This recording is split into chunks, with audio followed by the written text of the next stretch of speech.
Welcome back to Know Your Charity on Ramadan TV channel 346. My name is Faraz Patel. I am speaking with Brother Ahmed Osman from Human Aid South Africa.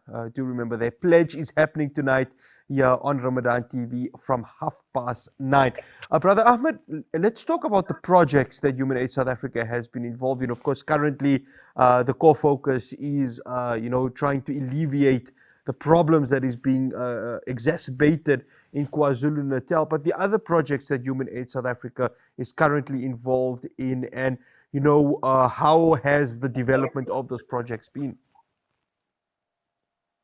You see, when we initially started this human aid, we were quite involved in during the lockdown process, providing, like every other NPO and organization, food and hampers, especially hampers that what was flooding around the entire country actually, because people were unable to work and unable to earn and sustain for themselves. So we provided hampers. But during that day, it was not just about going and providing hampers. We were fortunate enough that in the rural and informal settlements, the team as Human Aid, we noticed that there were certain things that we would love to do differently. In the form that, we landed up at certain informal settlements, at certain rural places where maktabs were built and children were learning in maktabs. But the condition of those maktabs was appalling. That's the right word. I think it was actually appalling. And the condition that alim or that appa that was teaching also, that was the condition that they were living also, it was not right at all by any standard. So when we started Human Aid, we said, okay, fine, we will assist in what the other NGOs and NPOs are doing, but we have to change the dynamics of how we want to work, because our main aim is changing lives, even if it be one at a time, but we want to change and focus on uplifting and empowering. So uplifting in the form that, we should not allow an alim or an appa to live in the condition that they live, be they stay in an informal settlement. So we started sourcing considering different options. And that's when we learned from different, alhamdulillah, some of us have traveled abroad to the Syrian refugees to do humanitarian work. And we realized that a container has multiple uses if it's not doing its original work of shipping goods throughout the country, throughout the world. So we acquired a container and we modified the container into a home. And that's become one of the models that we worked. We've taken containers, we've converted them into homes, we've converted them into library, soup kitchens, skills development centers, hospital facilities where they are helping infrastructure, medical infrastructure. And there's various purposes and needs that a container can suffice. But then we looked at the dynamics of the families of the Appa and the ulama that stayed there, even the maktab at certain times. And we realized that we need to do a little bit bigger structures. So that's when we came up with what they call the chromadex structure, which is your general carport structure with the IBR sheeting. But we close it on the sides, put aluminium windows.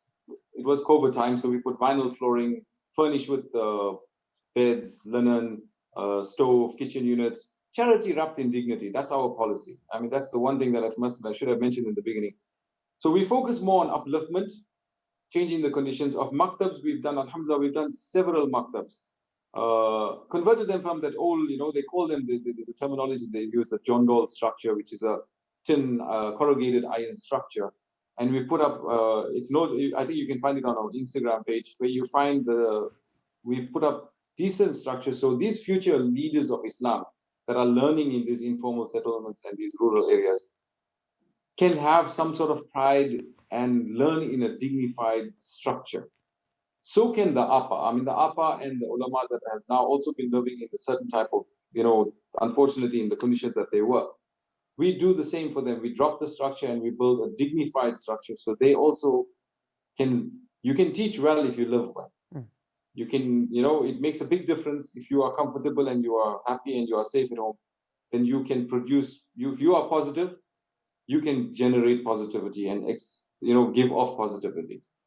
Alhamdulillah. So that's what Human Aid does mostly, is upliftments.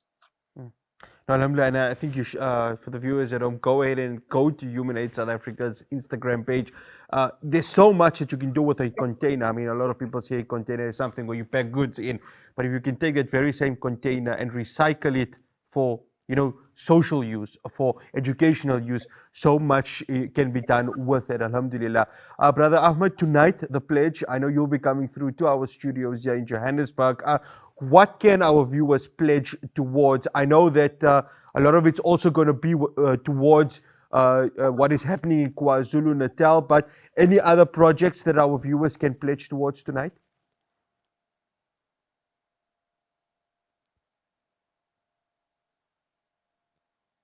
Sorry, I think the line got.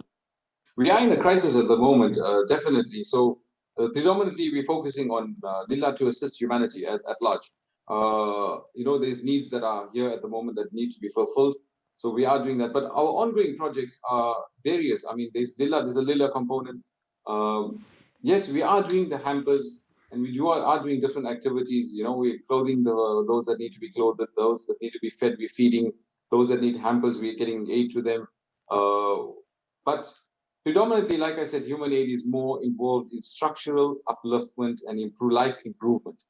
So we find, like for instance, I give you an example, like your zakat component. We have zakat eligible families that are living in abject poverty in their land, or in their own land, or their family's land, or in very, very pathetic conditions. We would go using zakat funding. Again, we guided by ulama, we get advice from ulama, they help us out with their assessments. And when we get there, we can use zakat money to drop and rebuild homes for these families that are living in abject poverty. There's no, sorry, what should I say? In conditions that are not conducive to living. That's one of the zakat projects. There's a few houses that we're building at the moment. We've got a few in the Verulam area. There's a few in the Clare Estate, a few in Overport. We've done, alhamdulillah, several. Then we're getting involved in from a lila component, from a Sadaqa Jariyah, Sawab Jariyah. We have a Maktab project. Now you'll see on the Instagram page, we've done a good few maktabs, and your average maktab or a musalla, for instance, would cost you, okay, look, at that time it was costing us about 50,000 rands complete. That's what, the concrete flooring, the structure, aluminium windows, doors, kitab shelves, shoe rack, vinyl flooring, complete, minaret on the top. Now we see there's been a lot of increase in price of steel. So the thing might cost you, and depending on size again, an average structure costs us about 70, 80,000 rands. Now, from a Sawab Jariyah perspective, I mean, it's quite reachable and affordable for a lot of families to be able to get together and fund one, or even in personal capacities for people to do this. And these are now totally in the informal settlements and in the rural areas. We have soup kitchens. We've converted containers into soup kitchens.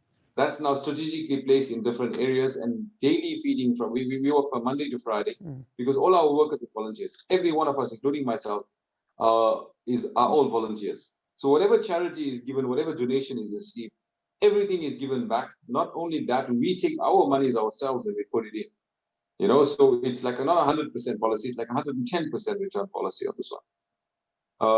So there's soup kitchens Monday to Friday, because we have our volunteers that volunteer and prepare meals and cook and assist in distribution. So we give them the weekend off. There's no salary or any earning from us. We actually investing in akhirah investment for protocol or processes, if you want to call it that, not in dunya investments. So those are the few projects that we're running. Obviously, there's other different projects also. We've got skills development center opening soon, inshallah. We're just waiting for the finality of the connection of the electricity. We've got an Islamic center that we built in Nanda, which consists of a musalla, maktab, skills development center, soup kitchen, and offers for the ulama that work in those areas also. So alhamdulillah, there's quite a bit of activity going on, and our donors can then choose the type of projects that they want. Okay, look, I understand right now we have a focus on the flood relief, which is very important. But when it comes to zakah, they have choices also that, how to fund it with. Alhamdulillah. Brother Ahmed, for our viewers out there ahead of the pledge tonight, just what is your advice? What is your parting message towards them, how they can contribute towards the pledge tonight? There's a saying that says that, one man can't change everything, but everything can change. One person can't change everyone's lives, but everyone can change one person's lives. So let's start with that. I mean, you know what?